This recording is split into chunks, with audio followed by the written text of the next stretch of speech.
So yeah, I asked to introduce Jonathan because the topic he is speaking on today is something that I find absolutely fascinating and something I've become very passionate about. This is, for our company, social impact has had a pretty impressive impact for our company itself. When I presented to this group a while back, I stated that great companies have a great company culture, and we're no different in that aspect. So when you have a great company culture, your employees are happy, they're not actively seeking employment elsewhere, everything's great. Well, that's not good enough in today's labor market, and I'll give you an example. So a little while back, we had one of our competitors who also has a good company culture try to poach one of our service managers. And I believe his exact words were, "There is absolutely no way in hell I'm leaving this company." So when you combine a great company culture with social impact, you create an unbreakable loyalty. When I went through Jonathan's social impact course, which by the way I recommend everyone in this room attending, it's great stuff. I kept thinking about the businesses in this room and all the cool and unique ways that I would incorporate social impact into the businesses if they were mine and I could do so. For Adam & Son, social impact has had the highest return on investment from a human capital perspective to brand awareness to the bottom line than anything that we've tried before. So much so that we're actually exploring the idea of putting a stripped down version of Adam & Son Auto Repair in a low income neighborhood. With the concept of the shops in the more affluent areas subsidizing that low income shop and possibly having a pay on ability type model. We'll see how that goes. Wouldn't it be interesting if we went to the city leaders and said, hey, where would you like us to put the shop? Or the city itself, our community, where would you like us to put this shop, and get the community involved in this decision? Imagine the support that we would gain from our community by doing this project, and just the gain of market share alone. And I'll finish with, there's a common statement that keeps being repeated by the staff members at Adam & Son, and that is, it is so great to be part of something bigger than just fixing cars. Jonathan.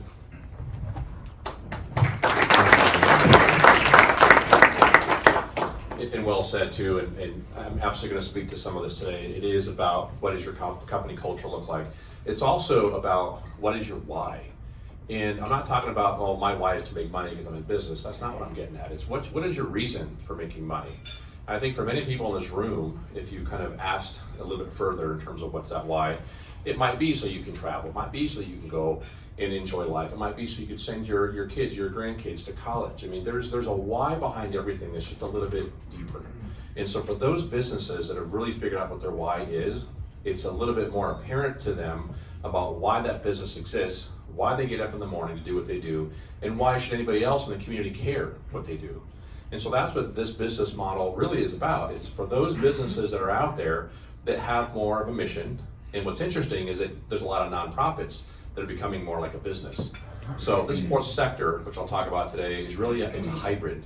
It's taking the best of the business model, it's taking the best of a nonprofit model, and it's merging them together. And for some people, they're moving at a very accelerated rate. I'll give you some examples. We've got some great examples here locally that I'll talk about, and there's also some national ones that I'll let you know as well. But I'd like to start out with this this first kind of slide here of why are we having this conversation today, and what is it about the world today and what's changing. And as you all know, well, everything's changing constantly at a rapid pace. And so at the end of the day, it's about this: the economic rules are changing. If you talk to economists, most of them will tell you that with COVID, that ushered in the end of the current economic age we were in. So we're in kind of in the data-driven economy. And so that economy, as they've said, is like, well, COVID kind of messed that all up. And what a lot of economists are now saying is that the next economic era will probably be one based on purpose. Meaning, what is your higher purpose? What's your higher function? So making money, absolutely important. What else are you doing? And so consumers are asking this question more and more. They're asking businesses to not only make money, create jobs, power the economy, but how are you helping veterans?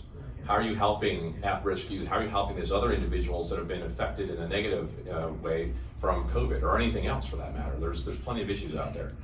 And so this piece too, consumers are more informed, they're more conscious about where they spend their money. Why? Because we have these little devices in our pocket that tell us all kinds of interesting information.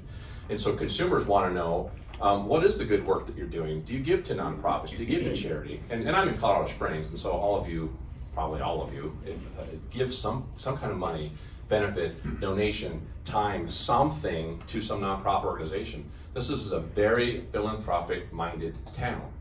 And what's cool about this model is that that's what it does. It kind of takes what a lot of folks in this room already do, it blends it, but it actually, there's one thing to just kind of giving some time or donating some money. That's kind of the first version of this. The second version that Dan's talking about is actually writing that into your business plan.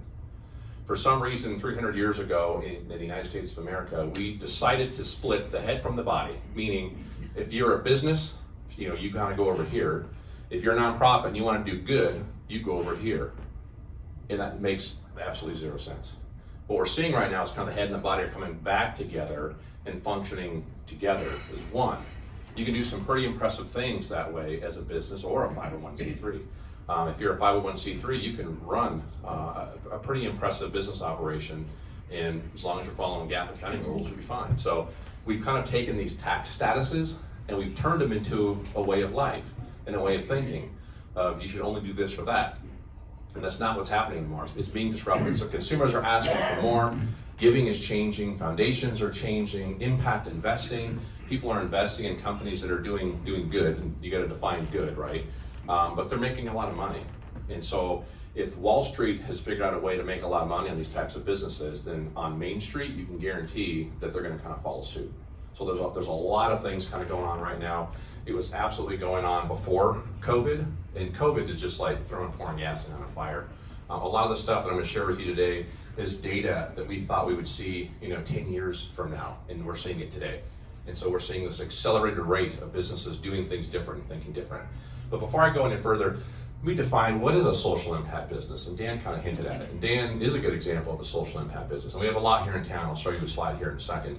This is a business that can be either a for-profit or a nonprofit. We just stop thinking about, there's one bucket over here and there's another bucket over there. They're blending now, and that's totally fine. It's a tax status, nothing else. It's not a way of life, but that's what we've kind of done here in the United States.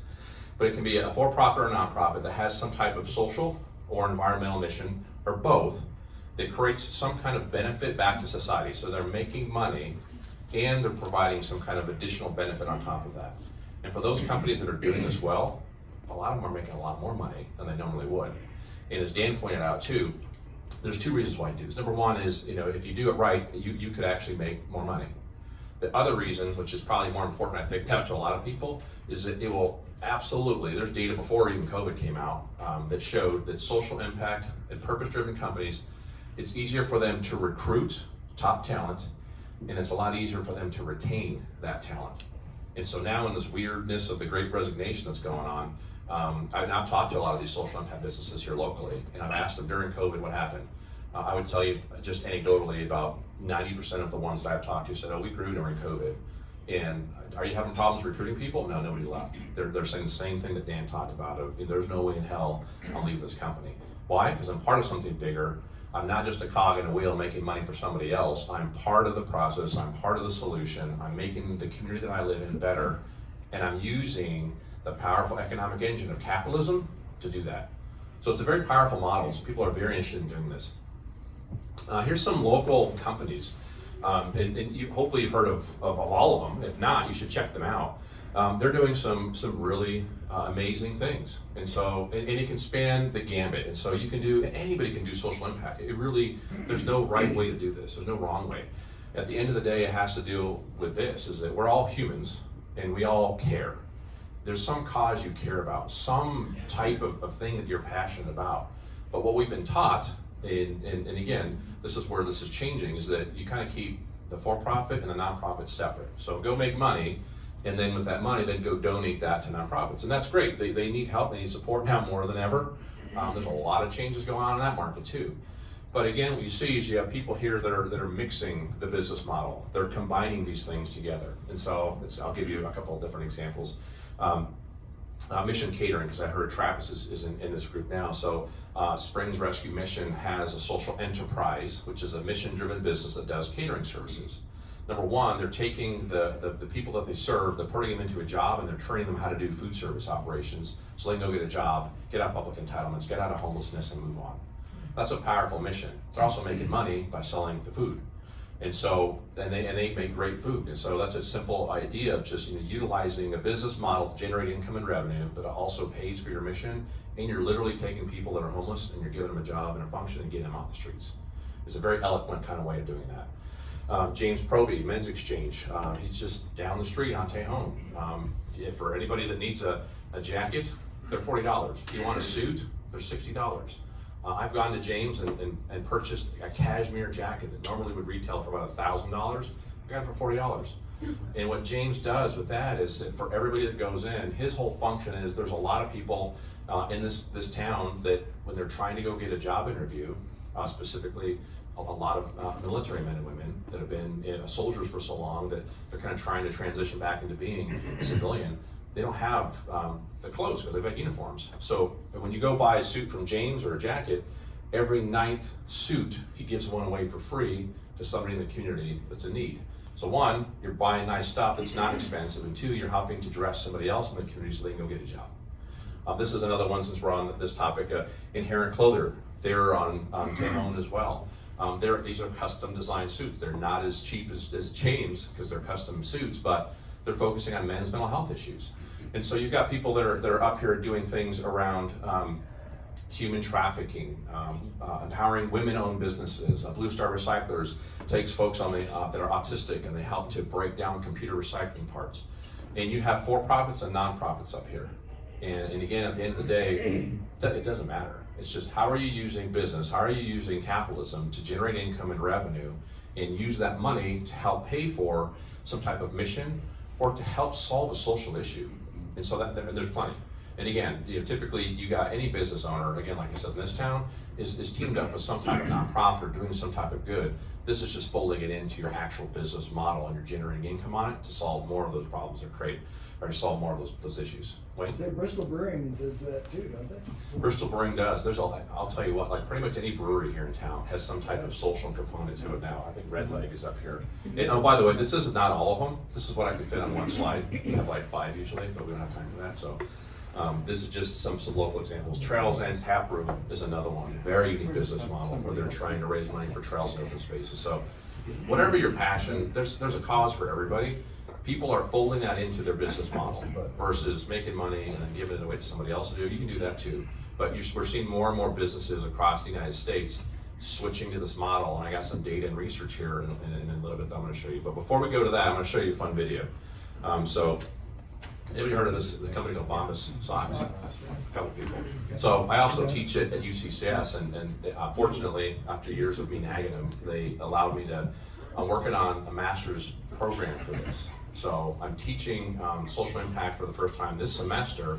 It's going to be a minor in a certificate program, and then the plan is if it's successful in a couple of years, UCCS will offer this as a master's level program, which is exciting. But when I ask my students, so I'm like, how many of you want to go work for a sock making company when you get done with college? And they all look at me like I'm nuts. And they're like, no. And then I'll play them this video and I'll say, how many of you want to work for that company? And then they're like, yep, I'll do it. Count me in. So check this out. Hopefully you like this. These are socks. This is a tattoo shop. This is Dave. Here in the back. Dave didn't want a tattoo. This is Dave getting a tattoo. Why is Dave getting a tattoo? 4 years ago, Dave worked for a media company. I worked there too. We became friends. We worked out together. We had lunch together. We talked about starting a business together, but it was just talk. Then one day, Dave saw a quote on Facebook that said socks are the #1 most requested clothing item in homeless shelters. Dave said to himself, why is that? Well, it turns out you can't donate used socks for obvious reasons. And if you sleep on the street, you probably don't take your shoes up at night because you're afraid they're going to get stolen. You might not own a car, you might not own a bike, so you're probably walking everywhere too. Your socks get worn out. and you don't have as many chances to wash your clothes. All that adds up to major foot issues. This is the world we live in, but we believe it doesn't have to be. We can do something about it. So we did. We quit our jobs and started a sock company. We named it Bombus after the Latin word for bumblebee. Bees live in a hive, they work together. They're small, but their combined actions have a big impact, which is why we made our mantra, be better. This is what we do. One pair purchased equals one pair donated.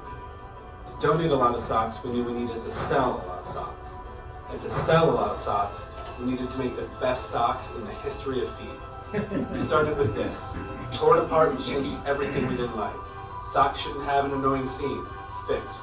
Socks shouldn't fall down. Fixed. Socks should provide support where you need it most.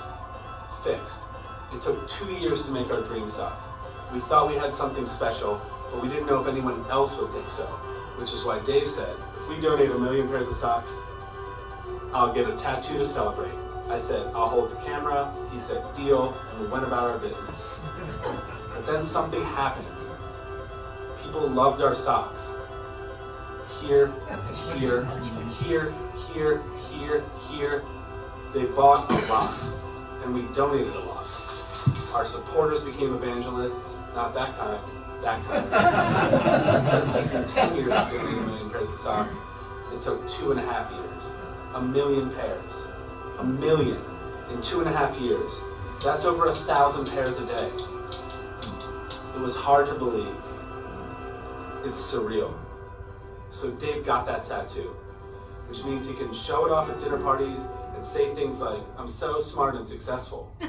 Just kidding, he's not gonna do that. Because the reason someone who didn't want a tattoo got one isn't because of how we ran this business. It's because of you, what you've done. You made 1 million acts of human kindness happen. You cared about something small but important. You, the hive, came together to make our world a better place. We can't thank you enough for that, and we'll never forget it. I know, it's literally on my arm forever.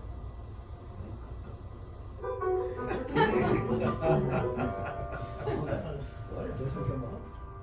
All right, love that video. Fun checking that out.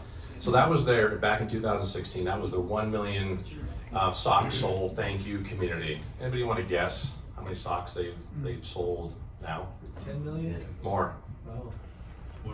15 million. More.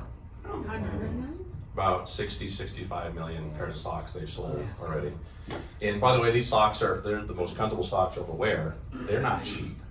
Research is telling us that about 75% of Americans say they would pay more, yes, more for a product or service if it relates to some kind of cause or value set that they have. It doesn't have to cost more, but it can, but they're really well made. But it's just interesting stuff where this stuff is really kind of changing.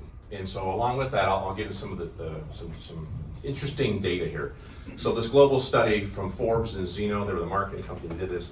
Consumers are 4 to 6 times more likely to purchase, protect, and champion purpose-driven companies. There's a lot of research now that supports that if you're going to go and do these types of things, you're going to have access to more consumers. They're going to buy more from you. They're going to tell their friends about you. If something happens on social media, they're going to defend you. They're going to promote you on social media. So here you can see that here in the data, 4 times more likely to purchase from the company, 6 times more likely to protect the company, even in the event of some type of misstep or public criticism, 4.5% more likely to champion the company and recommend it to friends and family, and 4 times more likely to trust the company. And it is all about trust now in these times, more so than ever. And so this data is showing us that people are paying attention to this. They're paying attention to what companies are doing. And if you look at Edelman, which is the trust research that comes out every single year, they look at 4 institutions. They look at government, media, NGOs, and business. Well, guess what? People don't trust government. They don't trust media. They don't trust NGOs as much as they did. Business is at the top of the category. Consumers are looking at all of you as business leaders, whether they're employees, they're people in the community. They're looking to business to lead. They're looking to business to tell everybody kind of what do we do in these weird times that we're in. They're looking to businesses to show them what's going on. And so what that's telling us here too is that people are looking to businesses and CEOs to see what they do to follow suit, to speak out on tough topics and see what they do. Sometimes it works, sometimes it doesn't, but that's going to happen. Things are going to happen a lot quicker in business than anywhere else. And so people are looking to business to kind of tell them and show them from a trust perspective how things are working. This is some more research that just came out in 2020 from IBM, Institute Business Value, and NERF, which is the National Retailer Federation. And so this is big research because what it tells you, and for those in the back, I know you can't read it, so I'll tell you, there's 4 types of consumers out there in the market. There's value-driven consumers, purpose-driven consumers, brand-driven consumers, and product-driven consumers. So when you think about brand-driven consumer, those are the folks that only buy like Samsung or Apple, whatever they sell, they buy it all the time. Most Americans are value-driven consumers. They want the best product at the best price. Makes sense. So right now, when you look at this research, 41% of Americans are value-driven consumers. They only started measuring the purpose-driven consumers about 3 or 4 years ago, and they had never measured it. And they found that the purpose-driven segment, not only is it huge, it's growing very, very quickly.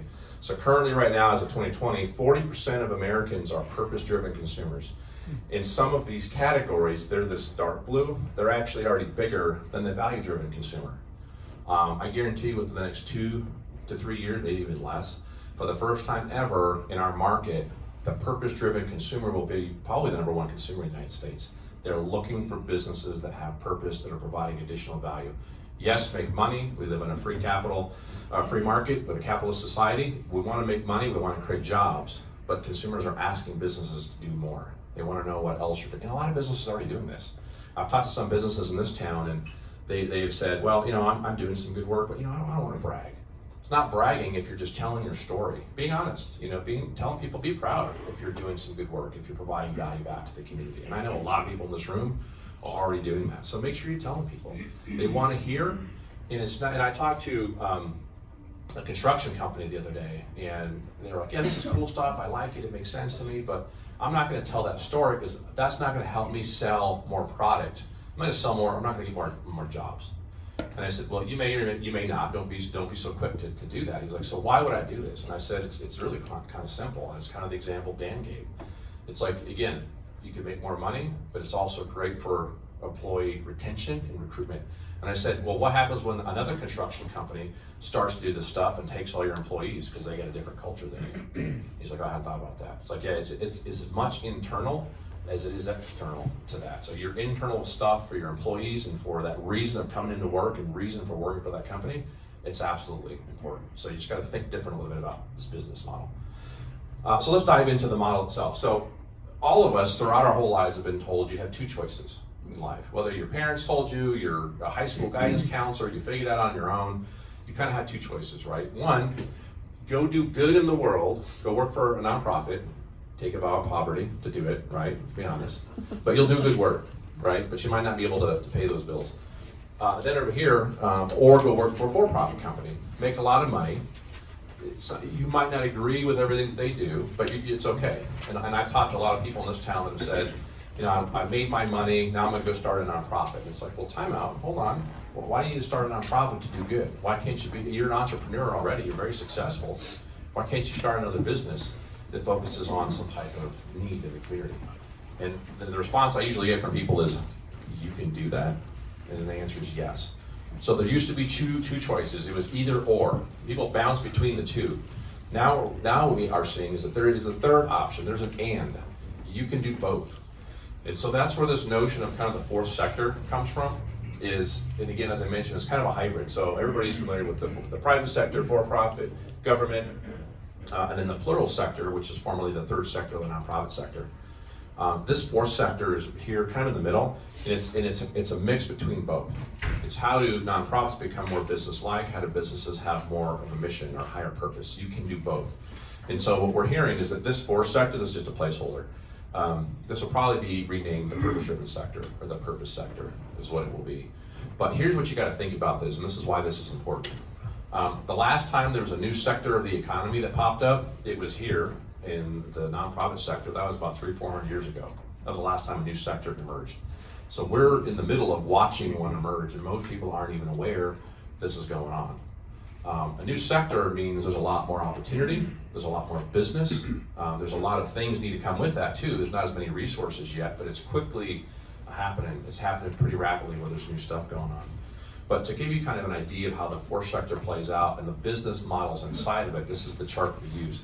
So on the very left is a traditional nonprofit organization. On the right is a traditional for-profit company. And in the middle is kind of this fourth sector, these social impact businesses. And a lot of people will ask me, oh, okay, so fourth sector, I know that's corporate social responsibility, that's CSR, right? And the answer is no, it's not. CSR exists up here in a traditional company. CSR it's usually a marketing add-on. So think, Nike. Nike does a lot of stuff around corporate social responsibility because, 10, 15 years ago, they get busted for children working in their factories, right? So they kind of had to pivot quickly. And they do some good things now, don't get me wrong, but they did it because they had to. They did it because it was more marketing. The companies that kind of exist in this middle section here, I'll give you an example here in a little of each. It's baked into their business model. It's in their DNA. It's why they exist. Versus, I do this because I'm paying attention to the data. So if times got tough for Nike and they needed to save some money, the first thing they're going to cut is their CSR program. Versus you're in one of these other buckets and you can't cut it because it's a part of what you do. It's a part of everything that you believe in.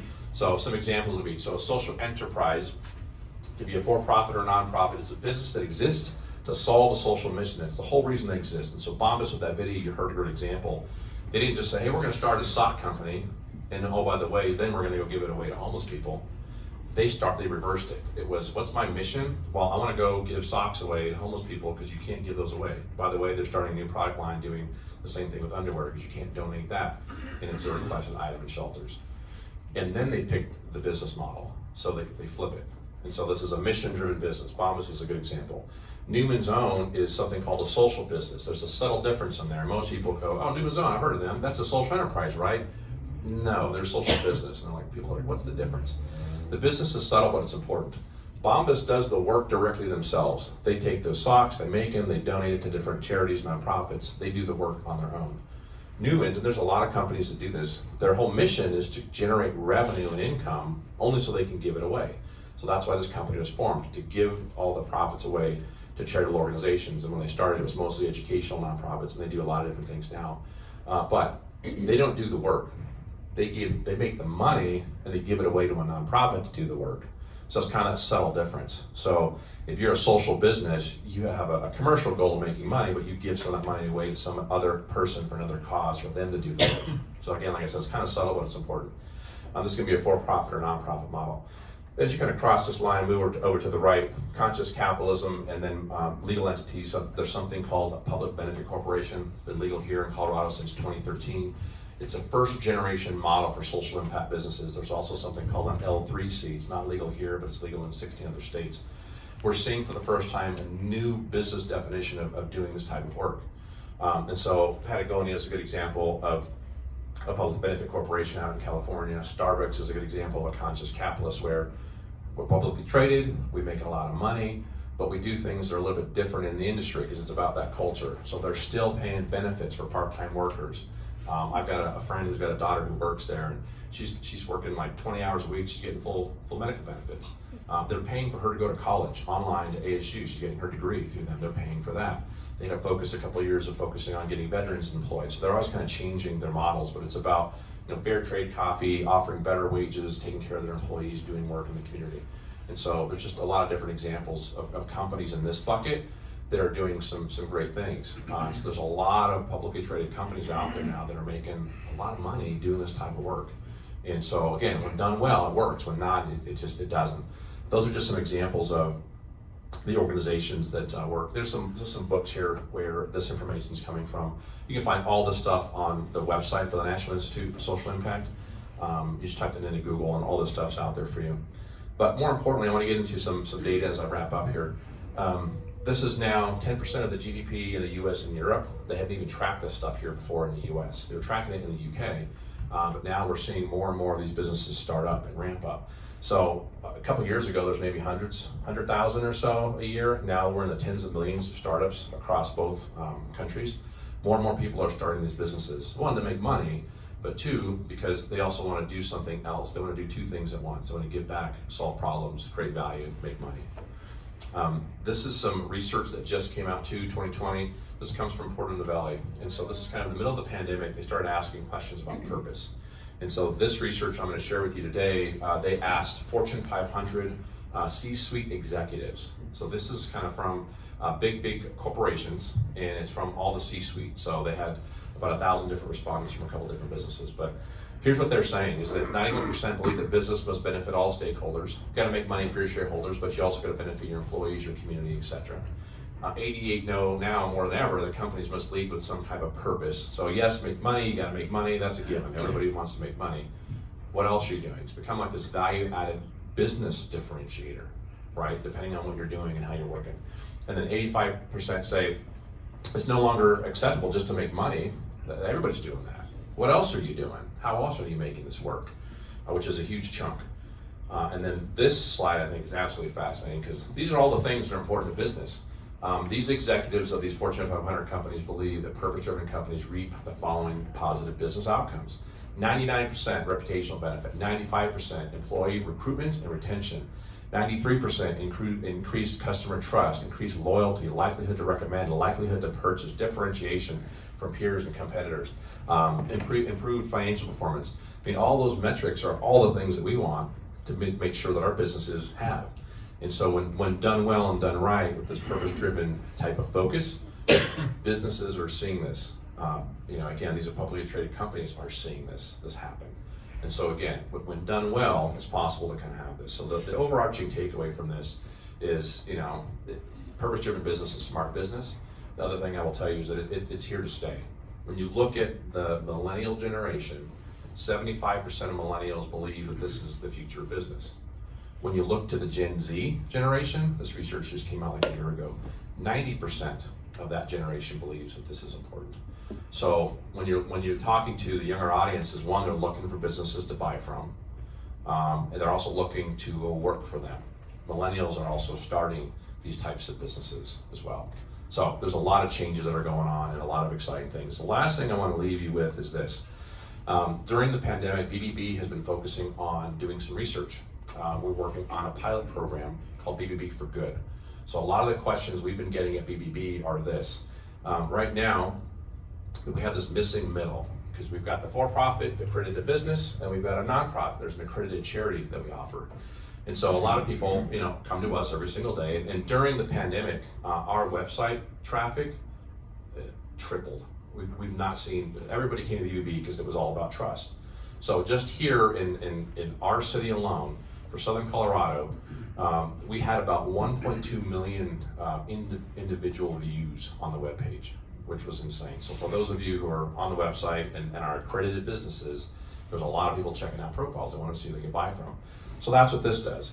I want to find a business I can trust to do the job right. If you're an accredited charity, or somebody who wants to donate, I want to find a charity I can trust. But we've got this missing middle here, and it's this. I want to find a business that is doing good in my community, and I can trust to do the work. So there's kind of two pieces in there. So this is a new trust mark we've been testing for the last year, and it's going to roll out here in a soft launch in April. So Colorado Springs was one of the first cities in the United States to begin to offer the pilot program. Blue Star Recyclers was the first business in North America, so we're going to launch this in the United States and in Canada in April. They were the first one to carry this trust mark, so again, Colorado Springs is on the map. But this is a program where we're going to be able to, on the BBB profile, people will be able to find, consumers will be able to find companies that are doing this type of work. So if you're an accredited business, you would basically qualify for this new program. If you're doing some type of social good, if you're creating more impact, more value, you can qualify for this. And so there's going to be a new way to kind of categorize this, because consumers are looking for this. They're asking, I want to find a business in my neighborhood that's doing X, Y, and Z. And so we want to be able to give them real-time information and data. By turning this on, our hope is within the next probably 1 to 2 years, we will be the largest have the largest database of businesses in North America for consumers to find, and they are asking for this. The testing we've been doing for the last year has consisted of accredited businesses, non-accredited businesses, consumers, lots of focus groups. Everybody is saying the same thing, and it's like, this is going to be huge. We had no idea that you could turn something like this on. It makes a ton of sense because it's about trust and it's about thinking different about business. And if business changes, B2B has to kind of change with it, but again, it's up to us to make sure we're providing good information out there for people that claim, I'm donating $1 million. Every time you buy this, I'm going to donate the same thing. Consumers want to know, are they really doing that? So that's what we're going to go in and verify. We're not going to measure their impact. We are going to verify whether or not they're doing what they're saying they're doing from that social impact standpoint. So more to come on that, but by all means, anybody can email me with more information on this. I know Dan is interested in getting through this program, but more to come on that. But April, we're going to launch this. So a new program. This will be the first new Trust Mark B2B's had in 25 years. And it's being led here from Colorado Springs. So thank you very much, everybody.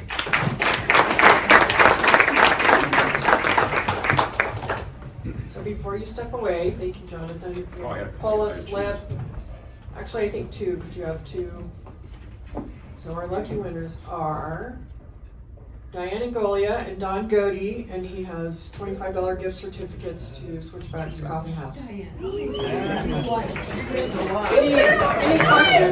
Anybody have any questions for Jonathan?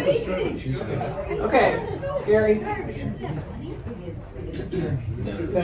That was a very interesting presentation. My question is, can you see the social impact aspect evolving into some companies looking at taking a political stance as a way to market their business and be part of their business model? That's a great question, and we do teach about this in the business school. I don't agree with this, but you are seeing more businesses kind of get into the political fray. That's something that you would not have seen just 10 years ago. And you got it from both sides. So there's not just kind of one side or the other, it's both. And it's super risky. I would not recommend that to anybody here in this room. Stay out of the political discourse. And really, again, it's about finding that passion that you are interested in doing, but also what's the community need? So I think it's more about what's the need in your community versus kind of picking that political fight. But we are seeing more companies kind of jump into that fray. I don't think it's a wise decision. You're going to see more of it, though, is what I will probably tell you. But if you can, stay out of that. Focus on the good that you're doing and the good you can do for your community. Yep, good question. Mine was kind of right along there. It says, you know, in light of all the cancel culture that goes on, how do you know as a company if you're going to pick something that somebody's not going to like? And it almost doesn't really matter. It could be anything. You know, I don't think the homeless are good. I don't want to donate to the homeless. I don't think that, you know, that sounds a little bit too religious over here. And so when you're looking at this, how do you find something? It's always been my issue over here is as a business. How do you know, keeping an issue that keeps you out of that cancel culture and that political spectrum? How do you guide and through that? That's another great question. And what I tell people is this, it's all about being authentic. If you're picking a cause because it's trendy, or you're picking a cause because you think somebody else is going to like it, people will figure out pretty quickly if you're not being authentic. And so it really is about being honest with yourself. And doing this work is hard. It's really hard. You got a triple bottom line. You got to make money, you got to have a mission, a purpose, and you got to provide value to your community. This is hard.